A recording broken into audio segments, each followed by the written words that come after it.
Армии встретились на берегу Иского залива в долине небольшой реки Пинар. С востока над долиной возвышались горы, из-за чего прибрежная полоса была шириной всего в 2,5 километра. Дарий I прибыл на поле битвы и занял оборонительные позиции на правом берегу Пинара. В войске Александра отряды слева от фаланги находились под командованием Пармениона. Находящиеся справа стрелковые отряды и легко вооруженная пехота были посланы, чтобы выбить неприятеля с предгорий. Они легко справились с этой задачей. Пехотинцы Дария отступили выше в горы, где не представляли никакой угрозы. Македонцы постепенно продвигались вперед, пытаясь сохранить ровный фронт. Когда они оказались на расстоянии выстрела из лука от неприятеля, Александр неожиданно повел в стремительную атаку отряды правого крыла, лично возглавив гитайров в броске через реку. Персы не могли сдержать этот конный натиск, и их левое крыло вскоре было прорвано. Но при атаке передовые части македонской кавалерии оторвались от идущей сзади фаланги. Поднять щиты!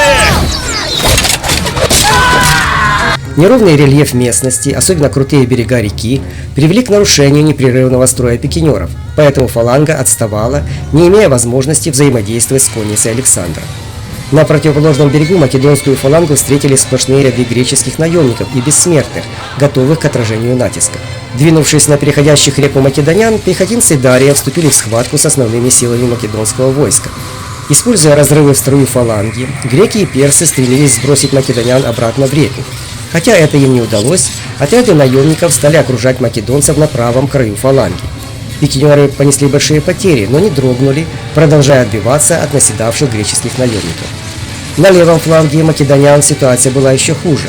Там, на прилегавшей к берегу ровной полосе суши, персы имели подавляющее превосходство в коннице, и это могло привести к катастрофе. Мазай, быстро! Атакуйте левый фланг, их кавалерия вот-вот падет! Персидские всадники переправились через реку, атаковав фессалийскую конницу. Завязалось ожесточенное сражение, в котором фессалийцы едва сдерживали натиск персов. Положение спасли кавалерийские части правого фланга. Там Александр, обратив в бегство противника, развернул своих гитайров и врубился в ряды греческих наемников с тыла. Чтобы уцелеть, они были вынуждены отступить от реки.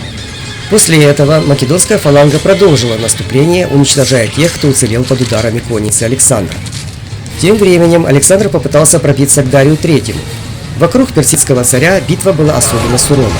Многие приближенные Дария погибли, а сам царь царей, пересев на другую колесницу, покинул поле боя.